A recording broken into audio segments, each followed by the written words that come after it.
Le Royaume-Uni, qui a gouverné Hong Kong pendant plus de 150 ans avant de restituer la souveraineté de Hong Kong à la Chine en 1997, continue à peser sur les affaires chinoises.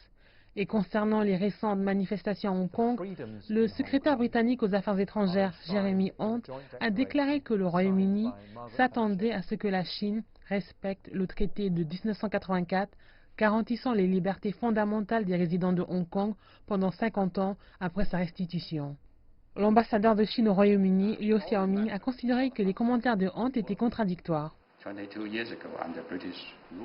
Nous nous rappelons tous à quoi ressemblait Hong Kong il y a 22 ans. Il n'y avait pas de liberté, pas de démocratie. Tous les gouverneurs ont été nommés par le gouvernement britannique. Le peuple hongkongais jouit d'une grande autonomie. Il gère ses propres affaires et jouit aujourd'hui du pouvoir législatif, du pouvoir exécutif et du pouvoir judiciaire. Il y a même l'extradition définitive à Hong Kong. C'est un évident contraste de ce qu'est Hong Kong aujourd'hui avec ce qu'était Hong Kong il y a 20 ans. Monsieur Liu a indiqué que les violences orchestrées par certains manifestants n'étaient pas une question de liberté d'expression, mais plutôt une question de loi. Il a condamné l'ingérence de la Grande-Bretagne dans les affaires de Hong Kong, ajoutant que les relations entre les deux pays avaient été endommagées.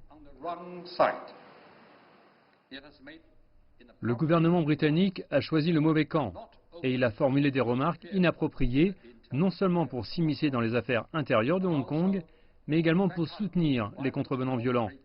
Il a même tenté d'empêcher le gouvernement de la RS de Hong Kong de traduire en justice les criminels. Ceci est tout simplement une ingérence dans la gouvernance de droit de Hong Kong. Monsieur Liu a ajouté que le prochain Premier ministre britannique devrait respecter ce qui a été convenu par la Chine et le Royaume-Uni.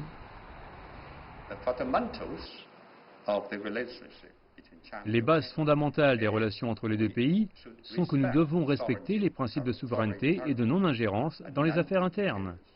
Tant que ces principes seront violés, nous aurons un problème.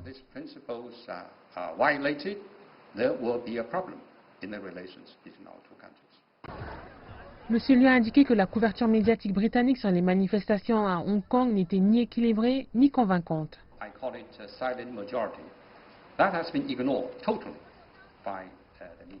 Je l'ai appelée la majorité silencieuse, qui a été complètement ignorée par les médias ici.